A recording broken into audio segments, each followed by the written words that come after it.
Merry Meet, Annie here.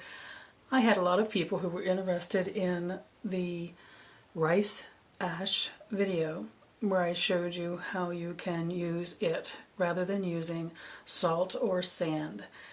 So I wanted to tell you a couple of other things around using that I thought you might be interested in if you were the ones who were interested in learning a little bit more about rice ash.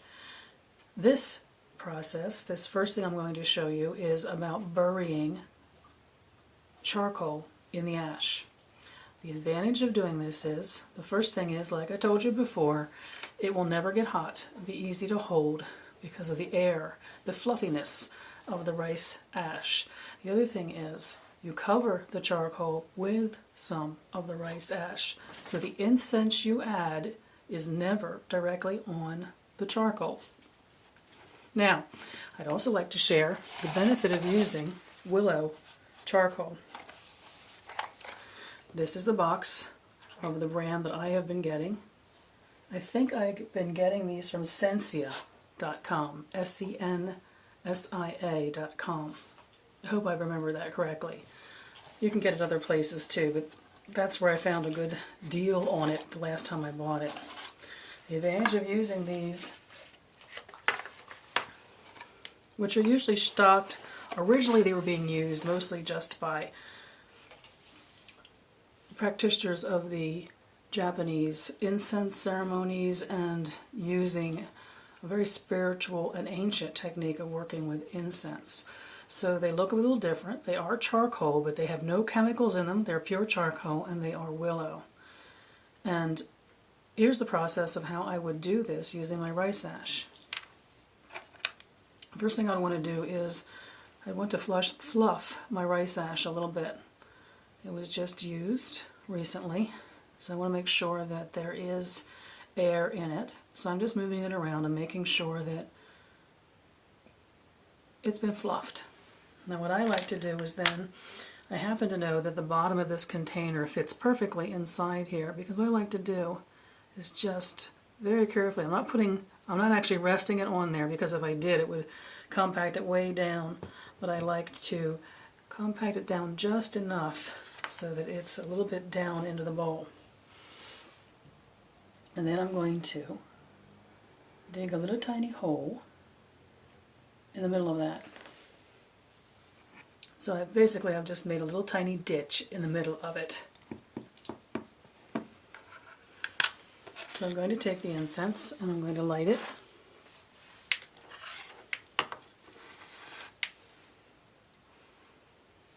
Now if you're going to take incense seriously enough that you are going to go to all this effort, you are never going to use a mechanical lighter. So you're not going to flip your Bic. You're not going to add butane to the mix.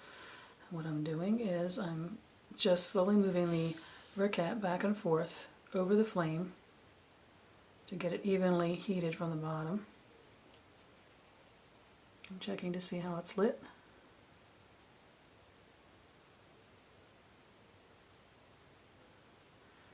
And like the standard briquettes that we're all used to, it starts to glow and you know that the fire is within it.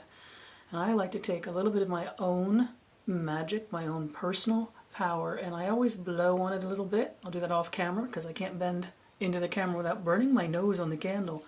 I like to blow on it a little bit and flame the fire with my own personal energy.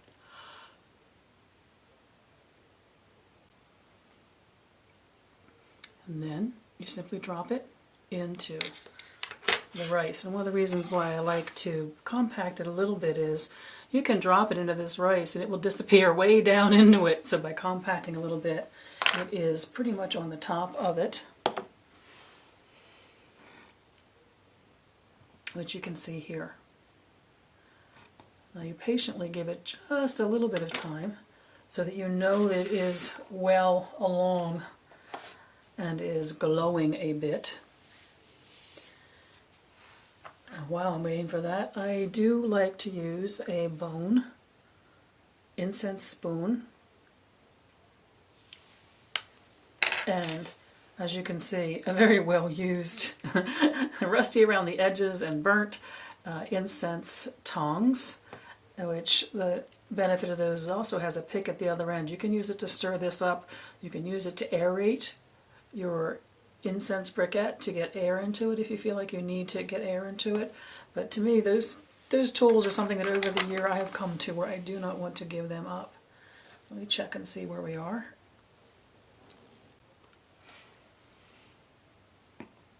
Okay, with my own breath, I did add a little bit more air to it to get it moving a little bit more. I wanted to see a little more ember burning in it than what there was. So here is the benefit of burning it this kind of way. There is, with the natural willow charcoal, no smoke, no odor. We didn't get any of that sparkly stuff that happens with purchased charcoal briquettes because there is nothing in it. There is no chemical. There is nothing more than the charcoal itself. What we're going to do is we're going to take some of the rice ash and very gently, and this is all part, by the way, this is all part of a meditative process around doing incense this way. Every step is a considered step, and it's part of the process. Preparing and burning your incense can be your ritual. You can actually do it even within circle and make of it that kind of experience. So very carefully and very gently, we're going to take the rice ash. I need to do it with my right hand, excuse me for blocking the view a little bit. And we're going to gently, with a light layer, cover our charcoal. So from the top, you don't even see it. You do want to then make sure, by putting your hand over it, that you do feel warmth coming up from it. Sometimes when you put the rice ash over, if you put a little too much on, you have to give a chance for the ember to get a little stronger underneath. Now here's the beauty of this. I take a pinch of incense. The incense is going on top of the rice ash. It is not touching the charcoal. The only thing that's going to rise on this smoke is from the incense.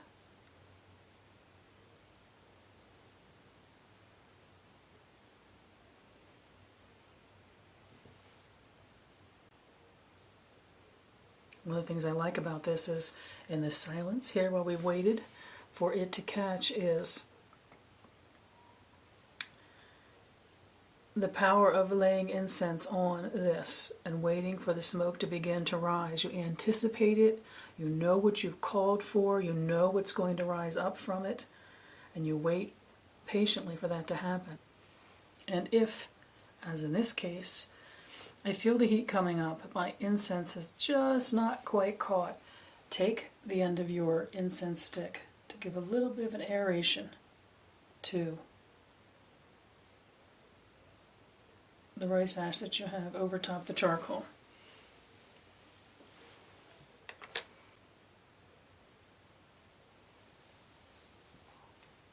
I don't know, let's try to be a little closer, whether you are going to be able to see that what's happening here is a very gentle, a very slow,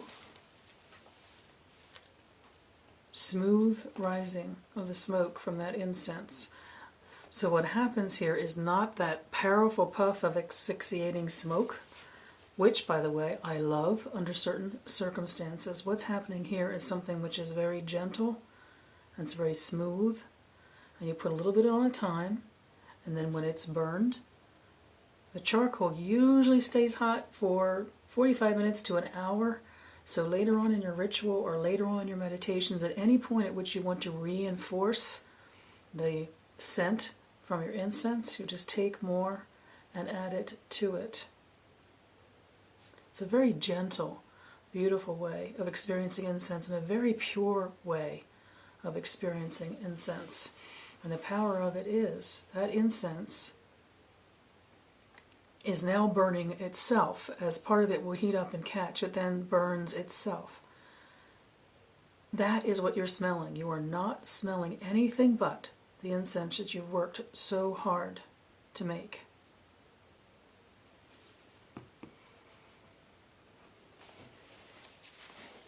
And here is a third technique of how to use rice ash to burn incense. In this case, resins. And again, we're looking at a technique that means we want the pure essence of the resin and we don't want any interference from the charcoal which is buried within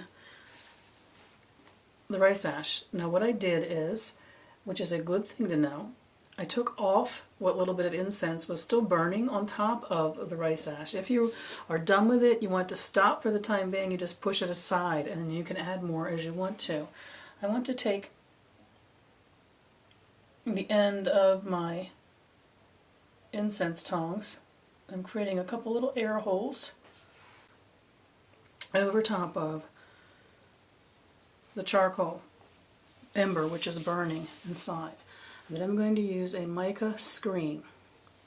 Now some of you have probably worked with these, others of you have read about mica screens used on top of charcoal as a way to make a slow burning scent out of resins. All I do is put the mica on top of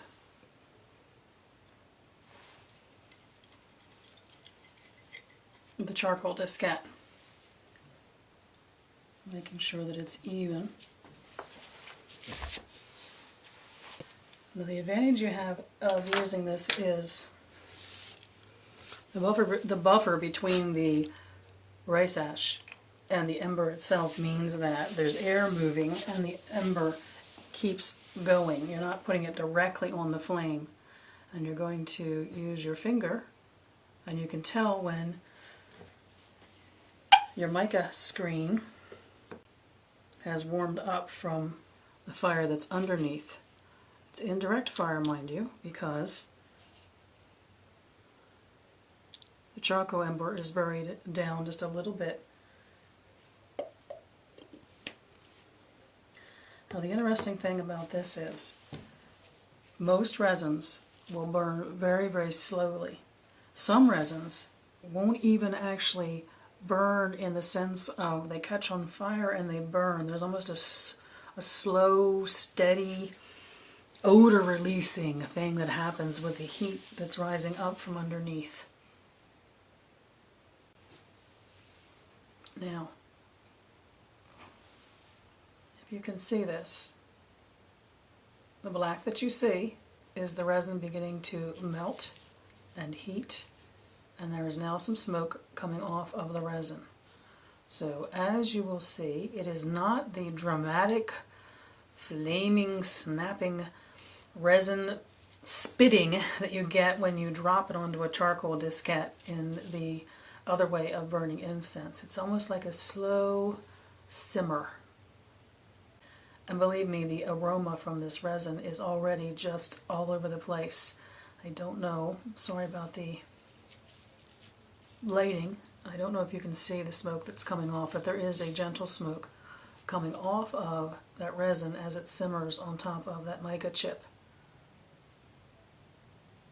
And that aroma will last for quite some time. Resin usually lasts longer than putting that pinch or two of incense on it does. So, I've showed you 3 different things that you can do with rice ash, which is making a Mako trail,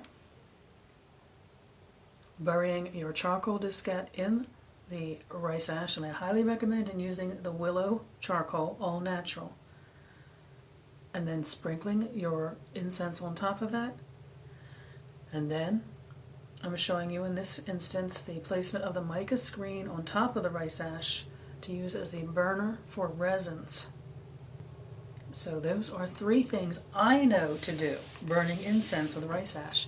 And I would put out there for any of you who are watching this who are already expert in this, I should have put this at the very beginning, if you know other things to do with rice ash and burning incense in this very natural, very organic way, I hope that you will share it with me.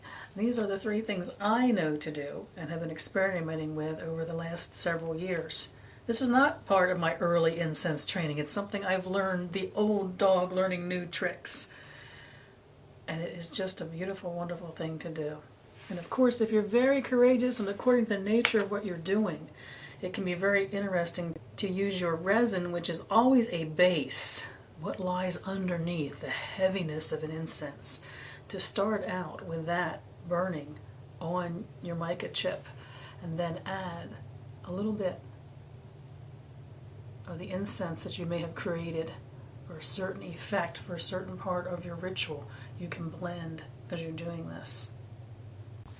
When the charcoal diskette within your rice ash is burned completely through, all you do is stir your rice ash up and blend it into the ash. It becomes part of your pot. And you continue using the rice ash in your pot from that point forward.